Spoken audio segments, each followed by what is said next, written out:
Question number 2, represent the cell of the following reaction.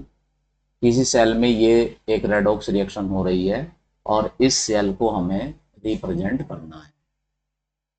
तो cell को represent करते हैं हम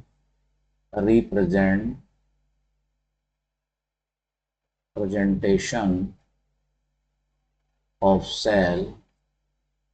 देखिए, सबसे पहले हम लिखते हैं इसमें एनोड। एनोड लिखा जाता है पहले।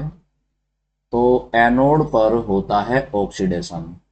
तो यहाँ इस रिएक्शन में जिंक का ऑक्सीडेशन हो रहा है। तो इसे ऐसे लिखेंगे हम Zn Zn2+। फिर Zn2+ के ब्रैकेट में इसकी कंसंट्रेशन लिखेंगे। तो इसकी कंसंट्रेशन है 0.01 m। ये इसकी कंसंट्रेशन है।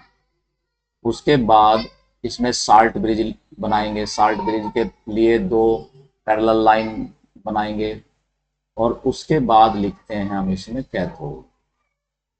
देखिए, कैथोड यहाँ कोबाल्ट जो है वो कैथोड का कार्य करेगा, क्योंकि कोबाल्ट का यहाँ रिडक्शन हो रहा है और कैथोड पर रिडक्शन होता है।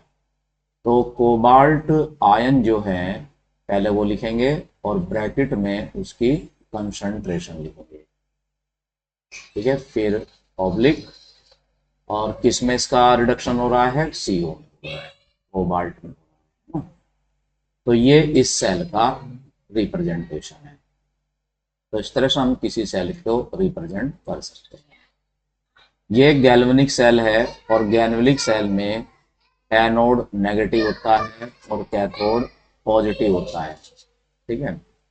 तो यहाँ पर हमें कैलकुलेट करने को कहा है कि कैलकुलेट ई सेल निकालना है और दिया है ई नोट सेल। तो देखिए, जब कंसंट्रेशन दी जाती है तो तब नल्ट इक्वेशन लगाते हैं। जब कंसंट्रेशन दी जाती होती हैं तो इसके लिए नल्ट इक्वेशन लगाते हैं।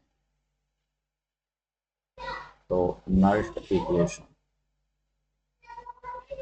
तो नल्ट इक्वेशन होती है ई सेल बराबर E naught cell minus 0.0591 upon n log 10। ठीक है, log 10 ऊपर आता है, देखो प्रोडक्ट। तो प्रोडक्ट यहाँ पर इस रिएक्शन में देखो कोबाल्ट है और जिंक आयन है। तो कोबाल्ट की कंसंट्रेशन को यूनिट मानेंगे, क्योंकि ये सॉलिड है। सॉलिड की कोई कंसंट्रेशन नहीं होती, इसलिए इसको 1 मानेंगे, यूनिट मानेंगे। और जो जिंक आयन है उसकी कंसंट्रेशन यहाँ पर लिखी जाएगी। यानी यहाँ पर हमें लिखनी है जिंक आयन की मोलर कंसंट्रेशन। ये स्क्वायर ब्रैकेट मोलर कंसंट्रेशन को शो करता है। नीचे लिखनी होती है रिएक्टेंट की मोलर कंसंट्रेशन। तो ऐसे ही रिएक्टेंट ये दोनों है। तो इन दोनों में जो जिंक है वो सॉलिड है और सॉलिड की कंसंट्रेशन को यूनिट लिखते हैं। तो हमें यहाँ नीचे लिखनी होगी केवल कोबाल्ट आयन की मोलर कंसंट्रेशन। तो वैल्यू पुट कर लेते हैं। ई नोट सेल, तो ई नोट सेल आपको क्वेश्चन में दिया हुआ है 0.48 माइनस 0.0591 अपॉन एन। एन क्या है यहाँ पर? एन होता है नंबर ऑफ इलेक्ट्रॉन। ये इलेक्ट्रॉनों की संख्या है जो ऑक्सीडेशन में लॉस किए गए हैं और रिडक्शन में गेन किए गए हैं। तो देखो, यहाँ पर जिंक ने अपने 2 इलेक्ट्रॉन लॉस किए हैं, तभी तो उसने Zn2+ बनाया है। और कोबाल्ट ने 2 इलेक्ट्रॉन गेन किए हैं और इसका जो 2 पॉजिटिव चार्ज है वो न्यूट्रल हो गया है। यानी एन की वैल्यू यहाँ पर हो जाती है तो log 10। यहाँ पर देखो Zn2+ की कंसंट्रेशन दी है 0.01 और कोबाल्ट आयनों की कंसंट्रेशन दी है 0.1। तो ये कंसंट्रेशन दी हुई है। तो यहाँ अगर हमें ये 0 पॉइंट से पॉइंट कैंसिल करना है तो यहाँ एक 0 लगानी होगी। तो ये हो जाएगा 1/10।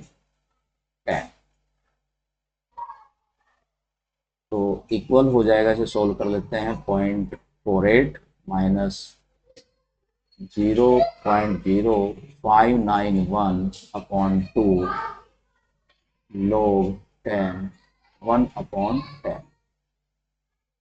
0.048 minus 0.0591/2 log 10 1 minus log 10 10. ठीक है, तो 0.048 माइनस 0.0591/2 log 1 की वैल्यू 0 होती है और log 10 की वैल्यू 1 होती है। तो 0.048, अब ये हो जाएगा -1 की इस पूरे से मल्टीप्लाई करेंगे तो ये प्लस हो जाएगा, तो प्लस 0.0591/2। तो 0.48 प्लस 2 से डिवाइड करेंगे, 2 2 जा 4, 2 9 जा 18 और 2 5 जा 10 और 2 5 जा 10। ठीक है, यहाँ से इसको ऐड कर लेंगे, तो ऐड करके आ जाएगा ये 5 5 8 और 9 17 और 6 और 1 7 0.4।